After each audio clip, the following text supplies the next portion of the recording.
जितने भी लोग शेयर मार्केट में लॉन्ग टर्म के लिए इन्वेस्टमेंट्स करते हैं उनमें से ज्यादातर लोग जो हैं वो टाटा के किसी न किसी शेयर्स में इन्वेस्टमेंट्स करते हैं। इसके अलावा अगर मैं टाटा के किसी स्पेसिफिक शेयर की बात करूं तो यहाँ पर सबसे ज्यादा लोग इन्वेस्टमेंट्स करते हैं टाटा मोटर्स में।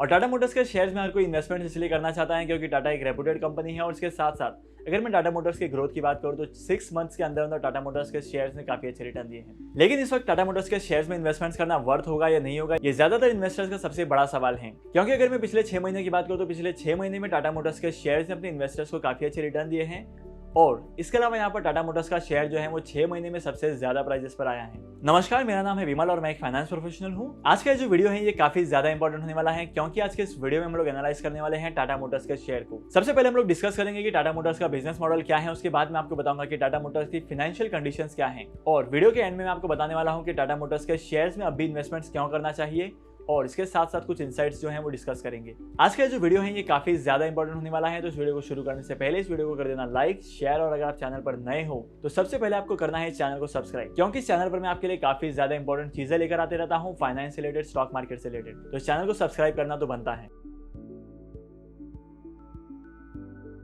सबसे पहले मैं आपको बता देता हूं टाटा मोटर्स के बिजनेस मॉडल के बारे में और उसके साथ साथ मैं आपको ये भी बताऊंगा कि रेवेन्यू सबसे ज्यादा ये कंपनी कहां से जनरेट करती है। टाटा मोटर्स ऑटोमोबाइल सेक्टर की कंपनी है जो कि इंडिया की ओल्डेस्ट कंपनी है और यहाँ पर टाटा ग्रुप ऑफ कंपनीज के पास काफी सारे प्रोडक्ट्स हैं। टाटा मोटर्स का मेन बिजनेस है कार मैन्युफैक्चरिंग करना और उसके साथ साथ कार के अलग अलग पार्ट होते हैं वो भी बनाती है। इसके अलावा टाटा मोटर्स के कस्टमर बेस की बात की जाए तो यहाँ पर टाटा मोटर्स का कस्टमर बेस इंडिया के अलावा भी काफी जगह पर फैला हुआ है। तो यहाँ पर टाटा मोटर्स का ज्यादातर रेवेन्यू जो है वो इंडिया के बाहर से भी आता है, यूनाइटेड किंगडम से आता है, अमेरिका से आता है और इसके अलावा भी बहुत सारी कंट्रीज हैं।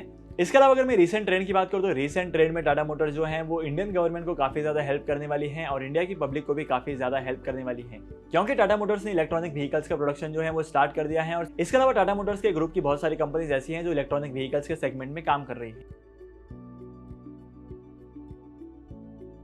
अब मैं आपको बता देता हूं कि टाटा मोटर्स के शेयर्स ने अपने इन्वेस्टर्स को कितने रिटर्न्स दिए हैं। जैसे कि आप स्क्रीन पर देख सकते हैं यहाँ पर एक दिन के रिटर्न की बात करूं तो एक दिन में नेगेटिव 4.56% का रिटर्न था और यही मैं एक हफ्ते की बात करता हूं तो एक हफ्ते में 3.81% का नेगेटिव रिटर्न दिया है। लेकिन एक महीने में कंपनी ने 1.86% का रिटर्न दिया है और पिछले एक साल की बात करूं तो यहाँ पर पिछले एक साल में 183% तक का इस कंपनी के शेयर्स में राइज देखने को मिला है। अगर मैं पिछले 5 साल की बात करूं तो यहाँ पर जैसे कि आप ग्राफ में देख सकते हैं कि 5 साल में कंपनी ने सिर्फ 8.36% का रिटर्न दिया है। अगर मैं टाटा मोटर्स के लॉन्ग टर्म के रिटर्न की बात करूं तो यहाँ तो 2000 से 2021 तक इस कंपनी ने 992% के रिटर्न दिए हैं जो कि काफी ज्यादा है। होप करता हूं कि अभी तक आपको टाटा मोटर्स के बिजनेस मॉडल के बारे में समझ में आया होगा। इसके अलावा टाटा मोटर्स के शेयर प्राइसेस में इतने अप्स एंड डाउन्स कैसे आए, इसके पीछे का रीजन क्या है, इसको बताने से पहले हम लोग कंपनी के फाइनेंशियल को चेक कर लेते हैं।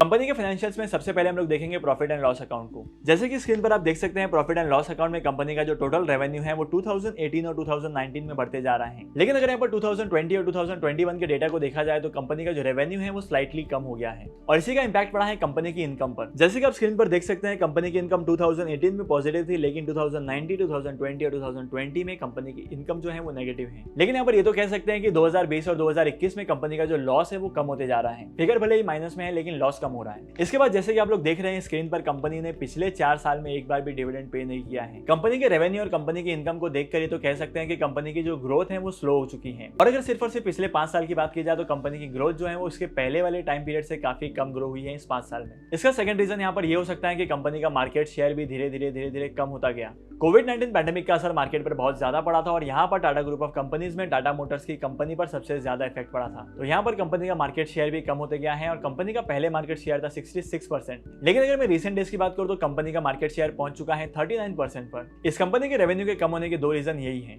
अब हम चलते हैं बैलेंस शीट पर। जैसे कि आप स्क्रीन पर देख सकते हैं कि कंपनी के जो बैलेंस शीट में जो करंट असेट्स हैं वो 2018 से लेकर 2020 तक डिक्रीज होते जा रहे हैं। लेकिन अगर मैं 2021 की बात करूं तो 2021 में कंपनी में रिकवरी का फेज दिखाई दे रहा है। ये 2021 में कंपनी के करंट असेट जो है वो इंक्रीज हो रहे हैं। इसका मतलब ये है कि कंपनी अपना बिजनेस जो है वो अच्छे से कर रही है। इसके अलावा अगर मैं टोटल असेट्स की बात करूं तो यहाँ पर टोटल असेट्स भी करंट असेट्स की तरह ही है। 2018 से लेकर 2020 तक ये गिरते जा रहे हैं और 2021 में इसमें हल्का सा रिकवर दिखाई दिया है। इसके अलावा अगर मैं टोटल ओवरऑल बैलेंस शीट की बात करूं तो यहाँ पर ओवरऑल बैलेंस शीट में भी कंपनी का परफॉर्मेंस ऐसा ही है। 2018 से लेकर 2020 तक इस कंपनी के बैलेंस शीट की परफॉर्मेंस जो थी वो गिरते जा रही थी और 2021 में रिकवरी का फेज दिखाई दिया है। इसके अलावा डेट रेशियो की बात की जाए तो कंपनी का डेट रेशियो इंडस्ट्री से काफी ज्यादा है। जिस किसी भी कंपनी के पास ज्यादा डेट होता है उस कंपनी के शेयर होल्डर को काफी कम रिटर्न्स मिलते हैं और शेयर होल्डर की ग्रोथ काफी कम होती है। इसके अलावा अगर मैं करंट रेशियो की बात करूं तो करंट रेशियो भी इंडस्ट्री से काफी कम है। लास्ट में अब हम बात करते हैं कैश फ्लो स्टेटमेंट के बारे में। कैश फ्लो में जैसे कि आप देख सकते हैं यहाँ पर बहुत ज्यादा फ्लक्चुएशंस हैं। जैसे कि आप यहाँ पर देख सकते हैं कि कंपनी का वर्किंग कैपिटल हो, कंपनी का कैश फ्लो हो या किसी भी तरीके की चीज हो, यहाँ पर हर चीज फ्लक्चुएट हो रही है। और जैसे कि आप स्क्रीन पर देख सकते हैं कि कंपनी का जो फ्री कैश फ्लो है वो 2018 से लेकर 2020 तक नेगेटिव था।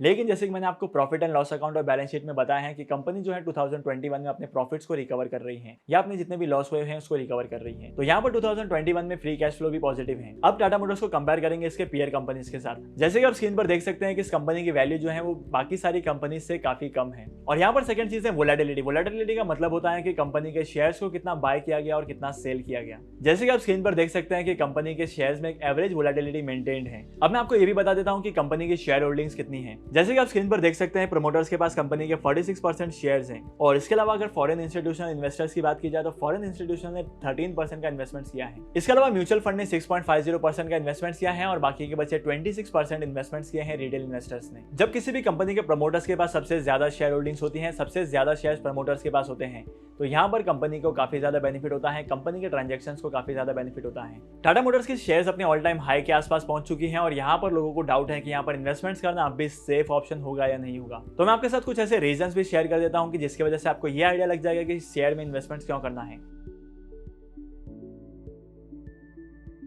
सबसे पहला चीज, कंपनी 15,000 करोड़ का इन्वेस्टमेंट करने वाली है इलेक्ट्रॉनिक व्हीकल्स के सेगमेंट में। फ्यूचर में कंपनी अपनी इलेक्ट्रॉनिक व्हीकल्स को प्रोड्यूस करने वाली है और ये इन्वेस्टमेंट यहाँ पर कंपनी को काफी ज्यादा काम आएगा। अगर मैं करंट सिचुएशन की बात करूँ तो यहाँ पर टाटा मोटर्स के पास सिर्फ 2 इलेक्ट्रॉनिक व्हीकल्स हैं और टाटा मोटर्स इन सिर्फ और सिर्फ 2 इलेक्ट्रॉनिक व्हीकल्स का इस्तेमाल करके 70% मार्केट शेयर को कैप्चर कर लिया है। इसके अलावा अगर मैं सिर्फ और सिर्फ एक महीने के इसके टारगेट की बात करूँ तो इसका एक महीने का ऑर्डर आ जाता है 3000 यूनिट से लेकर 3500 यूनिट्स तक, जो कि काफी ज्यादा है। और अगर मैं अपकमिंग डेज की बात करूँ तो कंपनी इसी के बेसिस पर काफी ज्यादा प्रॉफिट कमाने वाली है। टाटा मोटर्स के शेयर्स में इन्वेस्टमेंट्स करने का तीसरा और सबसे मेजर रीजन यहाँ पर यह है कि जब कभी भी टाटा मोटर्स के शेयर्स में कोई भी लॉन्ग टर्म के लिए इन्वेस्टमेंट्स करता है तो यहाँ पर उसके कैपिटल की सेफ्टी होती है और इसी तरीके से टाटा मोटर्स की जो इन्वेस्टमेंट्स होती हैं वो भी नीचे नहीं आती हैं। टाटा मोटर्स में इन्वेस्टमेंट्स करने वालों का पैसा सेफ रहता है। इसके अलावा मैं आपको ये बता देता हूँ कि कौन सा सही टाइम रहेगा स्टॉक को परचेज करने का। जैसे कि आप यहाँ पर स्क्रीन पर देख सकते हैं कि टाटा मोटर्स के शेयर की प्राइसेस जो है वो कैसे फ्लक्चुएट हुई है। जैसे कि आप यहाँ पर येलो लाइंस में सेफ जोन को देख सकते हैं। ये सेफ जोन का मतलब होता है कि अगर आप यहाँ पर आकर इन्वेस्टमेंट्स करते हैं, इन वैल्यूज पर इन्वेस्टमेंट्स करते हैं तो आप फ्यूचर में काफी अच्छे रिटर्न्स कमा सकते हैं या आपको आपकी इन्वेस्टमेंट्स में लॉस नहीं उठाना पड़ेगा। तो अगर आप टाटा मोटर्स के शेयर्स को 350 से लेकर 400 के बीच के प्राइस बैंड में परचेज करते हो तो आपके लिए काफी सही होने वाला है। आज की इंपॉर्टेंट वीडियो को यहीं पर खत्म करते हैं। होप करता हूं कि आपको टाटा मोटर्स में इन्वेस्टमेंट्स करने के रीजन के बारे में समझ में आया होगा और इसके साथ साथ आपको ये भी पता चला होगा कि टाटा मोटर्स के शेयर्स में इन्वेस्टमेंट्स क्यों और कब करना है। अगर आपको आज की वीडियो का कंटेंट वैल्यूएबल लगा है तो इस वीडियो को लाइक करना, शेयर करना। इसके साथ साथ अगर आप चैनल पर नए हो तो चैनल को सब्सक्राइब करो। शेयर मार्केट में इन्वेस्टमेंट्स करने के लिए डीमैट अकाउंट का होना काफी ज्यादा जरूरी होता है और अगर आपके पास अभी तक डीमैट अकाउंट नहीं है तो डीमैट अकाउंट ओपन करने के लिए लिंक मैंने आपको डिस्क्रिप्शन में दे दिया है। वहां पर जाकर आप डीमैट अकाउंट ओपन कर सकते हो और इसके साथ साथ शेयर मार्केट में इन्वेस्टमेंट्स करना स्टार्ट कर सकते हो। तो फिर मैं आपको मिलूंगा अगली वीडियो में नए टॉपिक के साथ, एक इंटरेस्टिंग टॉपिक के साथ। तब तक के लिए signing off and happy investing.